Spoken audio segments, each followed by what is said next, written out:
안녕하세요. 별아동아입니다. 오늘도 기분 좋은 하루 잘 보내셨나요? 오늘은 어떤 일들을 하시며 하루를 보내셨나요? 별아 가족들이 지금 하고 계시는 일과 눈부시게 밝은 미래가 합쳐져서 모든 일이 술술 풀려 나가시길, 그리고 하고 싶은 일들을 하시며 소중한 시간들을 살아가시길 저도 함께 응원합니다. 구독, 좋아요, 댓글로 사랑의 마음을 전해주세요.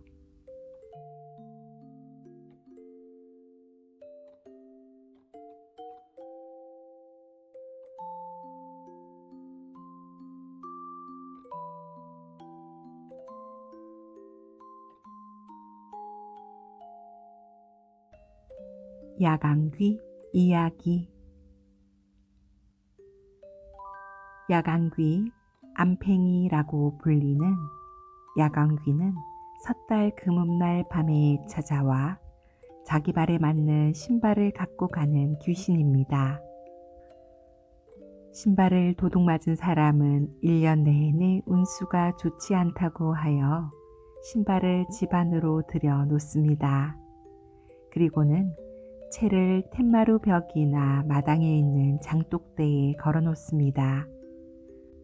신발을 훔치러 온 야광귀는 신발 생각을 까맣게 잊고 채의 구멍만 세다 첫 닭이 울면 허둥지둥 도망을 갔다고 하는군요. 그럼 우리 조상들은 왜 채를 걸어 두었을까요? 예부터 우리 조상들은 채에 촘촘히 나 있는 구멍에 귀신을 물리치는 힘이 있다고 믿었다고 해요. 채의 구멍 하나하나를 눈으로 생각했던 것입니다. 그럼 신발을 훔쳐간다는 야광귀 귀신 이야기 들어보도록 해요. 섣달 금음날이에요. 섣달 금음은 음력으로 한 해의 마지막 날입니다. 꽃님이와 바위는 마을 어른들께 묵은 세배를 하고 집으로 돌아왔어요. 어른들께 묵은 세배는 드렸지? 네, 아버지. 까치설날이라고 부르는 섣달 금음날에는 어른들을 찾아뵙고 묵은 세배를 했답니다. 아버지는 집안 이곳저곳을 쓸고 닦았습니다. 어머니는 설날에 먹을 음식 준비로 바쁘게 움직였어요. 어이, 이제 집안이 깨끗해졌네. 아버지가 이마에 맺힌 땀방울을 닦으며 말했어요. 아이, 고생하셨어요. 이제야 새해맞이 준비가 끝났네요. 저녁을 먹고 온 가족이 둘러 앉았습니다. 얘들아, 오늘 밤에는 야광귀가 신발을 훔쳐갈 수 있으니 신발을 잘 감춰두어라.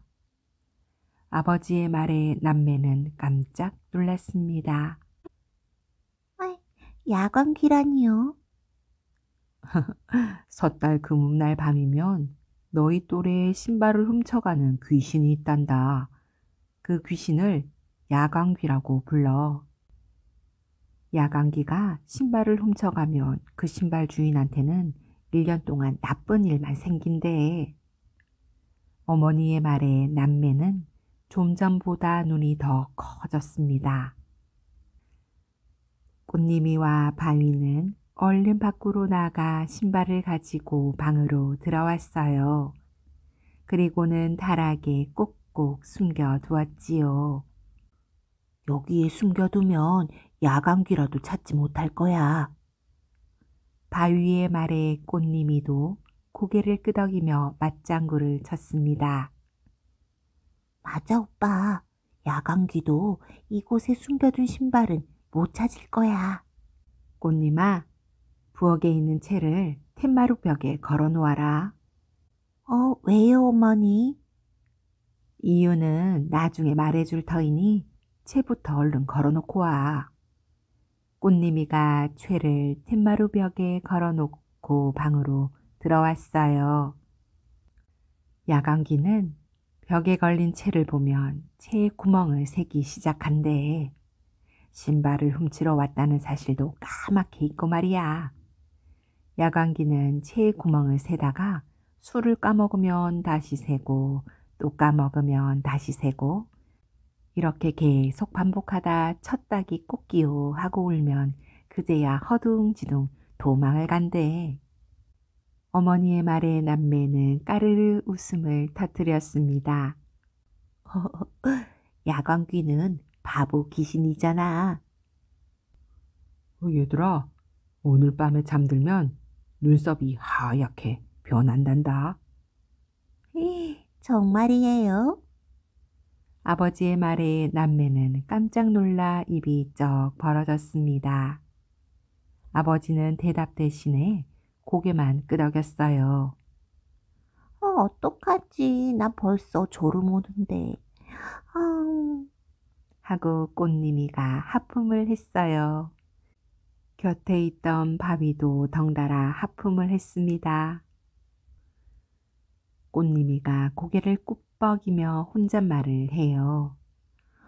자면 안 되는데. 바위도 고개를 꾹 뻐기며 중얼거렸어요. 자면 눈썹이 하얗게 변한다는데. 어머니가 호호호 웃으며 이부자리를 깔아요. 아버지가 꽃님이와 바위를 안고 자리에 눕힙니다. 녀석들 오늘 꽤나 피곤했던 모양이네. 그러게나 말이에요. 그나저나 올 한 해 우리 가족을 위해서 고생 많으셨어요. 나보다 당신이 더 고생 많았어. 아버지가 어머니의 손을 잡았습니다. 스르르 잠든 꽃님이의 뽀얀 뱃살이 숨을 쉴 때마다 오르락 내리락 합니다. 꽃님이는 꿈속에서 야광귀를 만났어요. 하나, 둘, 셋. 야광귀는 눈 쌓인 마당에서 맨발로 채구멍을 세고 있습니다. 신발을 훔쳐갈 생각은 아예 까맣게 잊은 채 말이에요. 어이쿠, 또 까먹었네. 다시 세어야겠다. 하나, 둘, 셋. 꽃님이는 마음이 아팠습니다.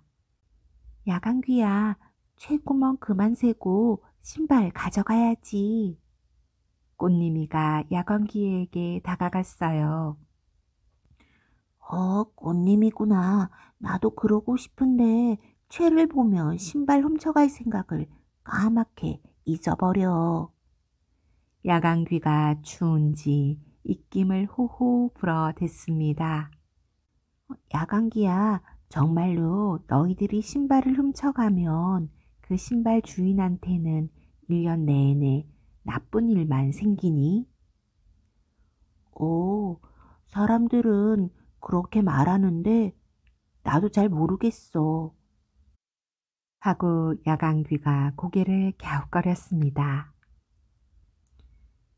꽃기요. 첫닭 울음소리가 들렸어요.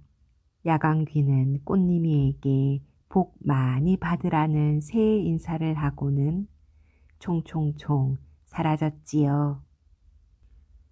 야광귀야, 꽃님이가 야광귀를 부르며 잠에서 깨어났습니다. 새해 아침이 밝았어요. 꽃님이와 바위는 서로의 얼굴을 보고는 으아 하고 비명을 질렀어요. 눈썹이 하얗게 변해버렸거든요. 그러길래 섣달 금음날에는 잠을 자면 안 된다고 하지 않았느냐. 아버지의 말에 남매는 울상을 지었습니다. 어머니가 호호호 웃으며 이렇게 말해요. 아유, 참, 아버지가 너희들 잘 때 밀가루를 뿌려놓은 거야. 그제야 남매는 안도의 한숨을 내쉬었습니다. 아버지 어머니 새해 복 많이 받으세요. 살빔으로 갈아입은 바위와 꽃님이가 부모님께 세배를 올려요. 그래. 너희들도 복 많이 받고 건강해라. 새해 첫날 온 가족이 둘러앉아 어머니의 정성이 담긴 설 음식을 맛있게 먹었습니다. 음력 섣달 금음날은 새해 맞이로 분주합니다. 집안에는 가족들이 집안 대청소를 하고 아이들은 묵은 세배를 합니다. 대청소를 하는 것은 집안에 있는 애군을 쫓아내기 위해서입니다. 그리고 동네 어른께 묵은 세배를 다니는 것은 한 해 동안 건강하게 보낸 데에 대한 감사의 인사를 올리는 것이지요. 금음날 밤에는 해지킴이라는 재밌는 풍습이 있었습니다.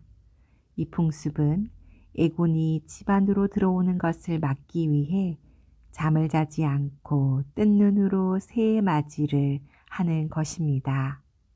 이때 부모님은 졸음을 쫓느라 정신이 없는 아이들에게 섣달 금음날 밤에 잠들면 눈썹이 하얘진다고 겁을 주기도 했다고 합니다. 고술의 이야기. 우리나라는 예로부터 땅을 소중히 생각했습니다. 그래서 농사를 짓기 시작할 즈음 음식을 떼어 땅을 다스리는 신에게 풍년을 기원하며 고수레하고 소리치며 예를 올렸습니다. 고수레에 대한 이야기가 이 외에도 몇 가지가 전해집니다.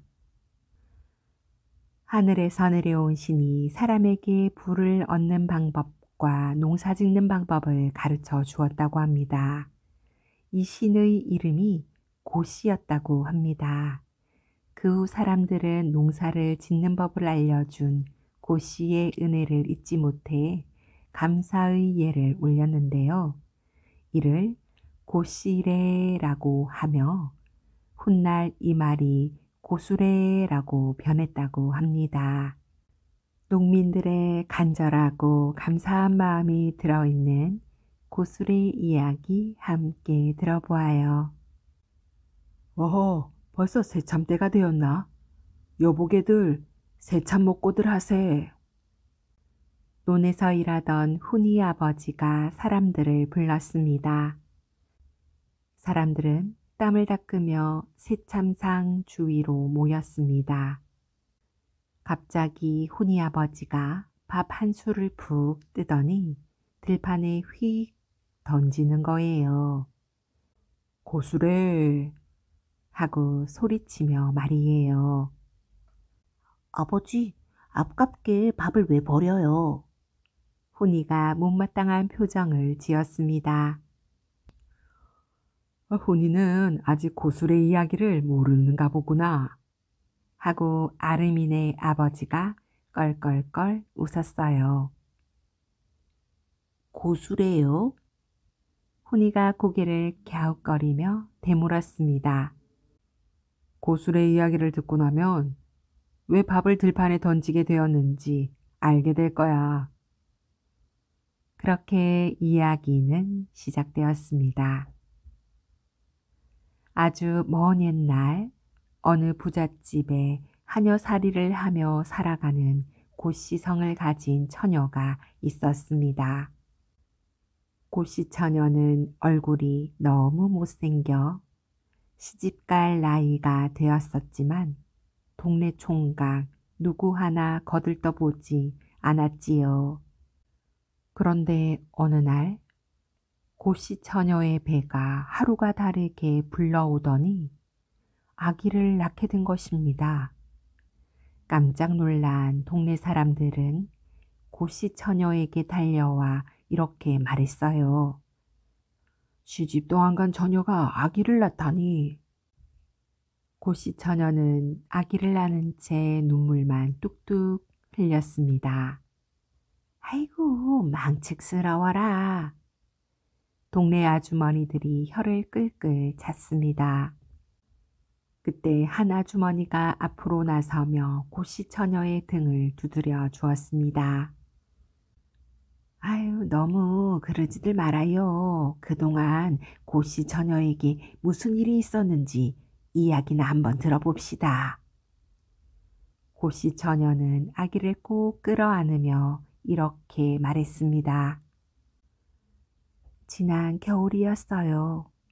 빨래를 하러 냇가에 갔는데 복숭아 하나가 떠내려오는 거예요. 겨울에 웬 복숭아일까 싶어 고개만 갸웃했지만 너무 맛있게 생겨서 그 복숭아를 주워 먹었답니다.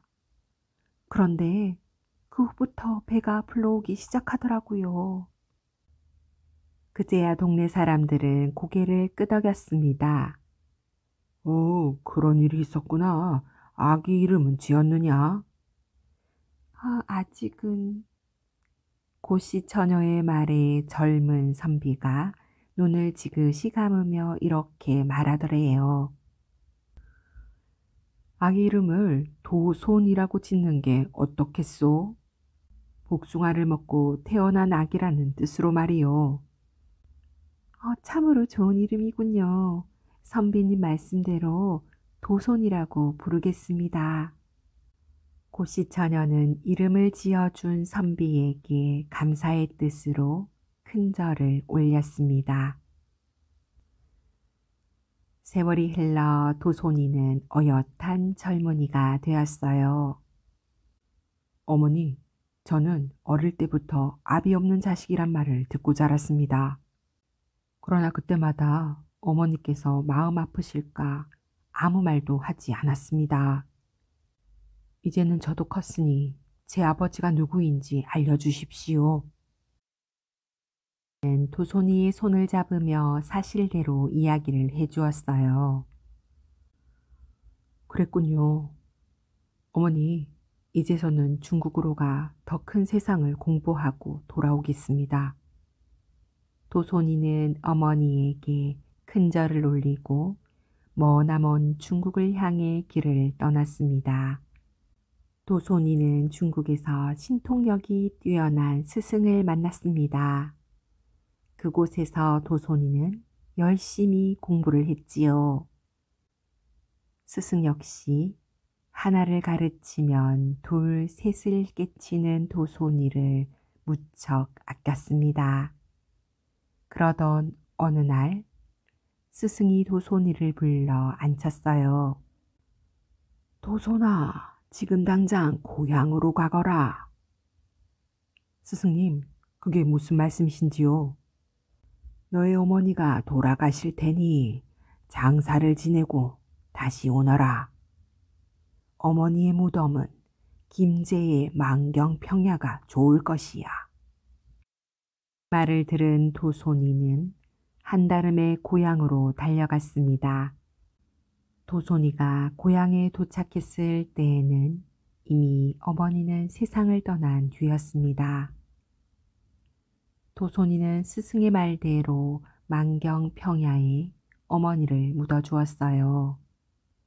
그리고 다시 스승이 있는 중국을 향해 길을 떠났습니다. 그런데 그 후부터 이상하게도 만경평야에는 해마다 흉년이 들었습니다. 허허, 참으로 이상한 일이야. 글쎄 말이에요. 땀 흘려 농사 지어도 이리 흉년이니. 사람들은 흉년이 드는 까닭을 몰라 한숨만 내쉴 뿐이었어요. 그러던 어느 날이었습니다. 한 농부의 눈에 무덤 하나가 띄더래요. 어이, 이곳에 무덤이 있다니. 농부는 고개를 갸웃거리며 무덤 가까이에 다가갔습니다. 어이, 무덤에 잡출만 우거져 있구나. 주인이 없는 무덤인가 본데 벌초나 좀 해줘야겠어. 농부는 자신이 들고 있던 낫으로 무덤 가득 덮인 잡풀을 깎아 주었습니다. 어이, 이제야 깨끗해졌네. 벌초를 끝낸 농부가 이마에 흐르는 땀을 닦으며 혼잣말을 했습니다. 다음 날이었어요. 농부의 눈에는 놀라운 일이 생겼습니다. 벌초를 해준 농부의 벼가 푸른 빛을 띠기 시작하더래요. 대체 이게 어떻게 된 일인가? 어째서 자네 논의 벼만 푸른 빛을 띠며 자라는 것인가? 마을 사람들의 말에 농부는 무덤을 가리켰어요. 글쎄, 나도 잘 모르겠네. 어제 잡초만 잔뜩 나 있는 저 무덤을 벌초해 준 것밖에 없는데 말이야. 사람들은 일제히 농부가 가리키는 무덤을 보았습니다. 사실 그 무덤은 도손이 어머니의 무덤이었습니다. 그 뒤 마을 사람들은 너나 나나 할 것 없이 도손이 어머니의 무덤에 제사를 지내고 벌초를 해 주었어요. 아니나 다를까 그 후부터 만경평야에는 해마다 풍년이 들었습니다. 이런 이야기는 전국 방방곡곡으로 퍼져 나갔지요. 만경평야 사람들은 이제 흉년 걱정은 하지 않아도 되겠군. 그나저나 우린 그곳으로 갈 수 없으니 어떻게 하나? 사는 사람들은 만경평야 사람들을 무척 부러워했습니다. 그런데 언제부턴가 다른 곳에 사는 농부들은 벌초를 못 가는 대신 밥을 먹을 때면 첫술을 떠들어 던지게 되었습니다. 곧시네 하고 소리치며 말이에요.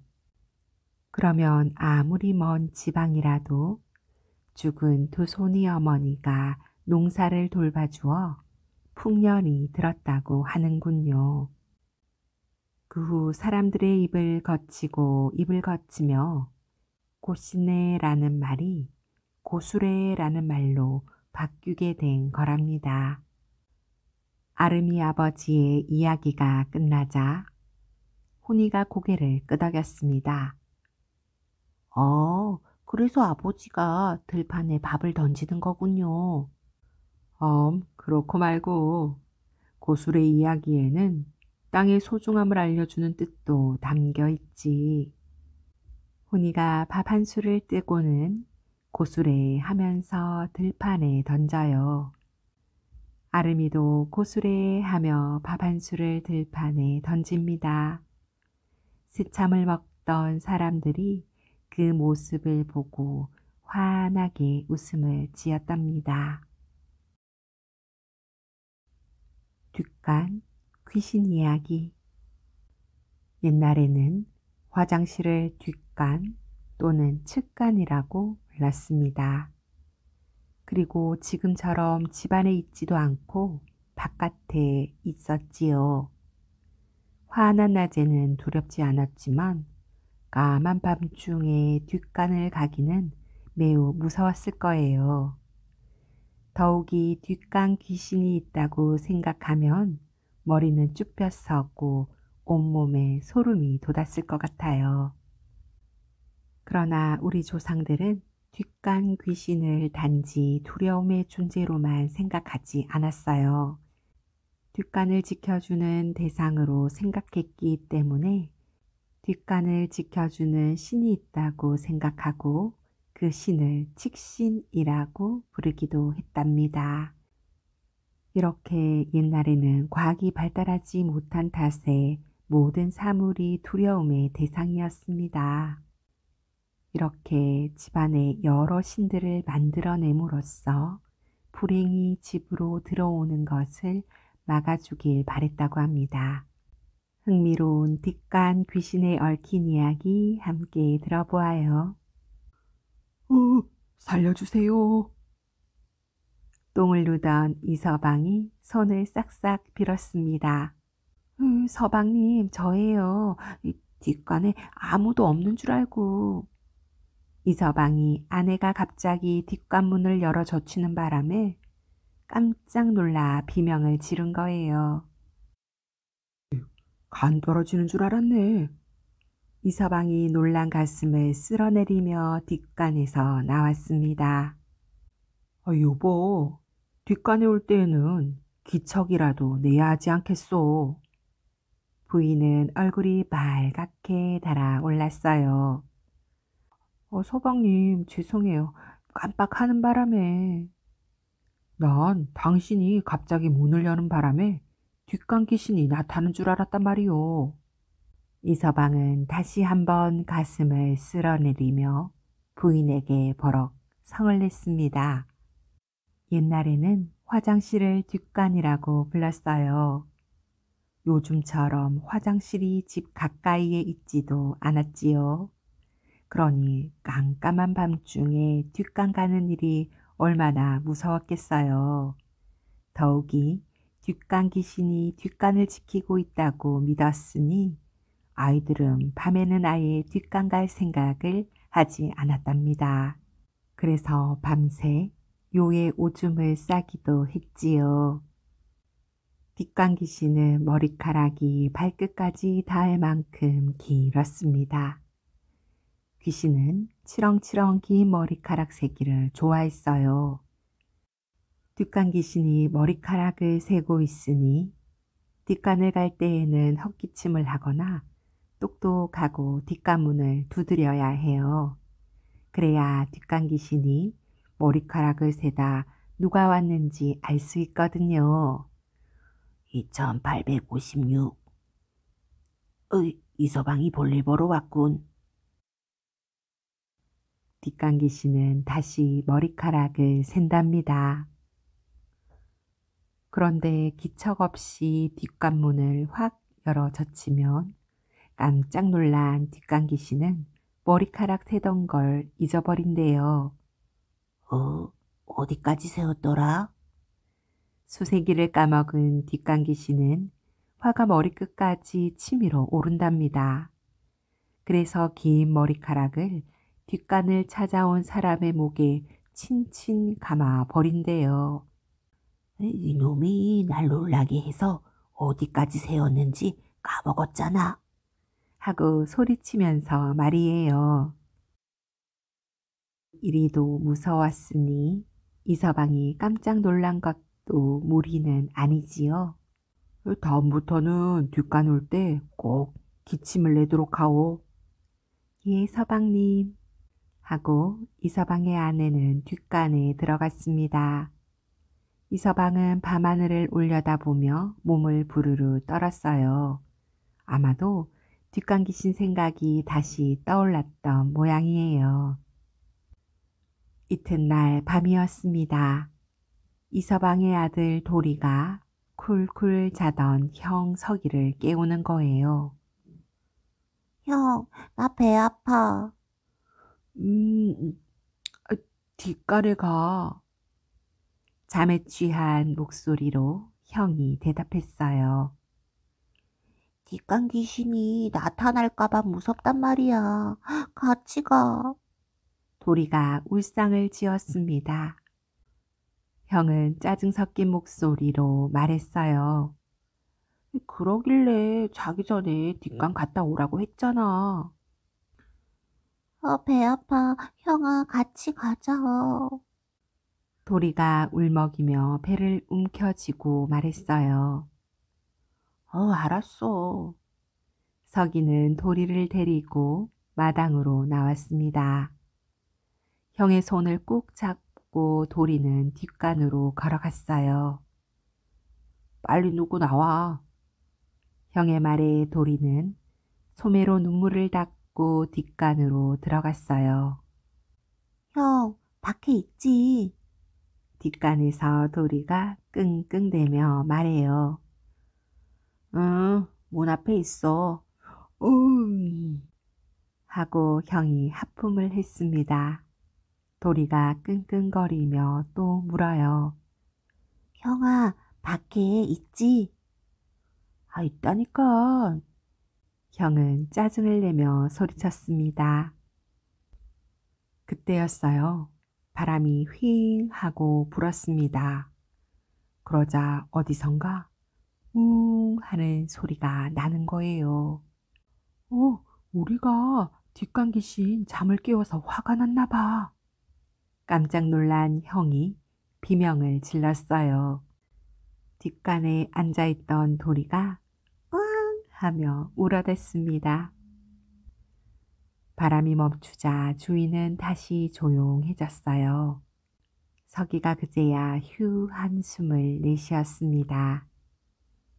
도리야, 뒷간 귀신이 다시 잠들었나 봐. 뒷간에서 나온 도리가 형 손을 잡았습니다. 형, 이제 뒷간 귀신도 편안하게 잠을 잘 수 있겠지? 쉿, 네 목소리에 뒷간 귀신이 또 잠을 깰지 모르니 조용히 들어가자. 형이 손가락을 입술에 갖다 대며 속삭였어요. 형제는 뒤꿈치를 들고 살금살금 방으로 들어갔습니다. 이튿날이었습니다. 이서방과 보이는 뒷간문 앞에 떡상을 차려 놓았습니다. 서기와 도리는 고개를 갸웃거리며 물었어요. 어머니, 웬 떡상이에요? 뒷간 귀신님께 고사 지내는 거란다. 고사는 집안일이 잘 되기를 바라는 마음으로 드리는 제사를 말해요. 뒷간 귀신님, 이 떡 드시고 우리 집에 좋은 일 많이 생기게 해주세요. 하고 이서방이 큰 절을 올렸습니다. 곁에 있던 아들들도 큰 절을 올리며 소원을 빌었어요. 고사를 지내고나 온 가족이 둘러앉아 고사떡을 먹었습니다. 아버지, 뒷간 귀신님도 떡 먹고 있을까요? 아이 그럼 머리카락을 세면서 먹고 있을걸. 앞으로는 뒷간 귀신님이 우리 집에 좋은 일만 생기게 해줄 거야. 그러니 너희들도 뒷간 갈 때에는 뒷간 귀신님을 놀라게 해서는 안 돼. 네 어머니.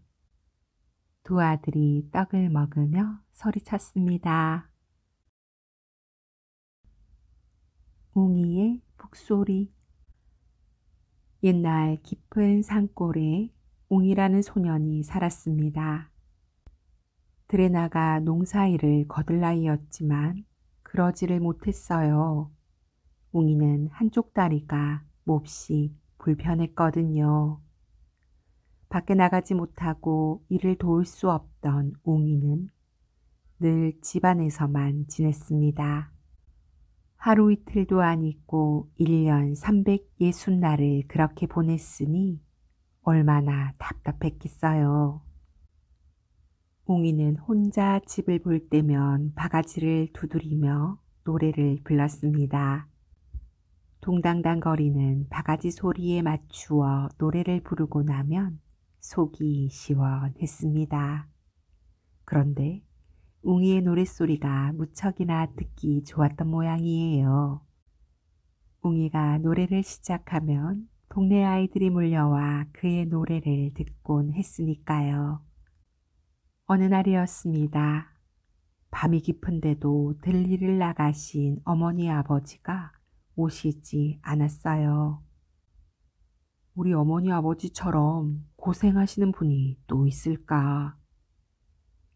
웅이는 고생하시는 어머니 아버지를 생각하며 노래를 불렀습니다. 달리마 달리마 내 말 좀 들어보소. 고생하시는 부모님 돌아오시는 길에 넘어지지 않게 달빛을 환하게 비춰주오. 웅이의 낭낭한 목소리가 살인문 밖으로 울려 퍼집니다. 때마침 일을 마치고 돌아오던 부모님이 그 노래를 들었어요. 어머니 아버지는 한동안 아무 말을 못했답니다. 웅이가 얼마나 답답하고 심심하면 저렇게 노래를 부를까 생각하니 가슴이 미어졌던 거예요.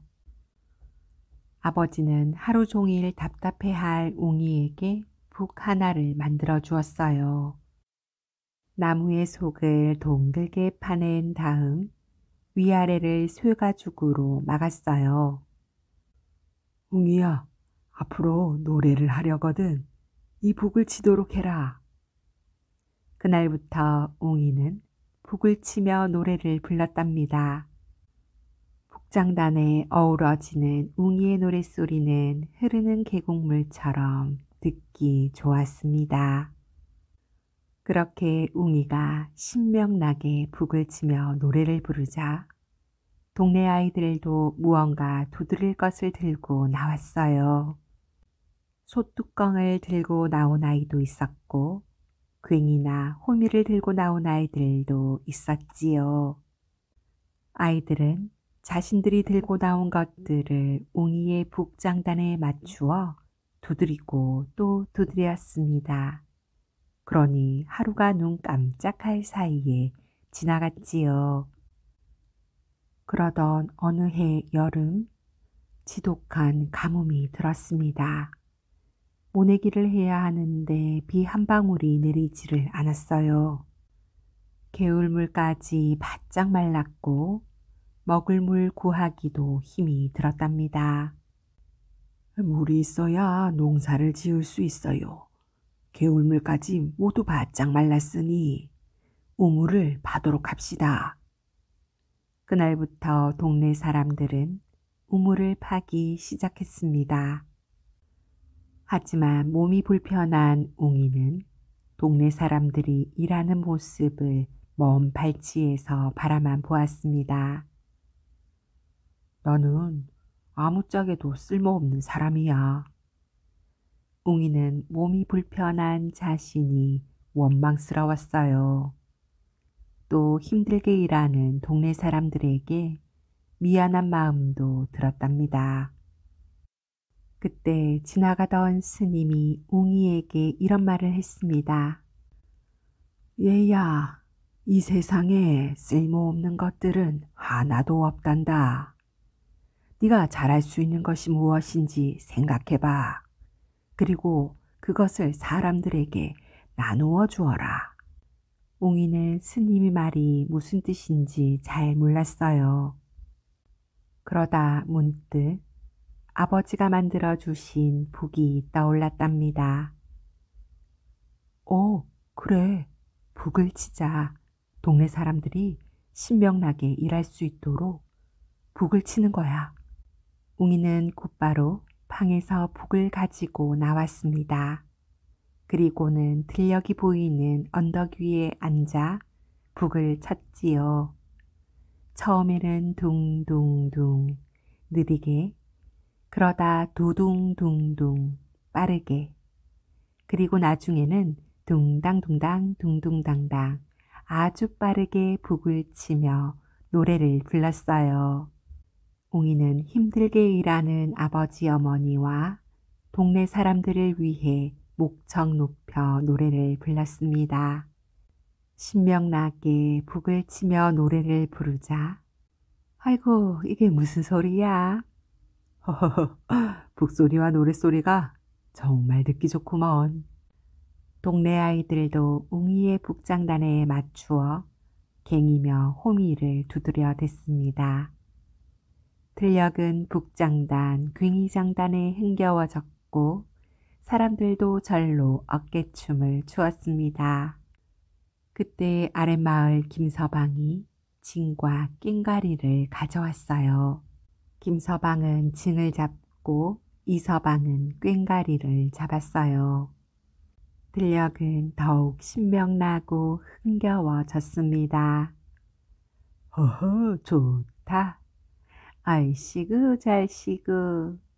사람들은 웅이의 북장단, 이서방의 꽹과리 장단에 힘든 줄 모르고 일을 할 수 있었습니다. 이때부터 사람들은 농사일을 할 때마다 북, 징, 꽹과리 등을 두드리며 그 장단에 맞춰 노래도 부르고 어깨춤을 추며 일을 했습니다.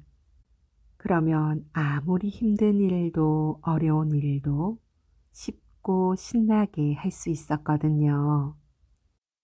소박하지만 힘찬 소리를 내는 악기들이 순박하고 끈기 있는 우리 민족의 마음에 와 닿았던 모양입니다. 우리나라 악기는 서양 악기처럼 화려한 음은 내지 않습니다. 그러나 소박하고 단아하여 듣는 이의 마음을 설레게 하는 힘이 있지요. 사물놀이 악기에서 북소리는 구름, 장구 소리는 빗소리, 그리고 징소리는 천둥, 꽹과리는 번개를 상징한다고 합니다. 사물악기의 소리를 대자연의 장엄한 소리로 이해했던 우리 조상들의 지혜와 멋을 엿볼 수 있습니다.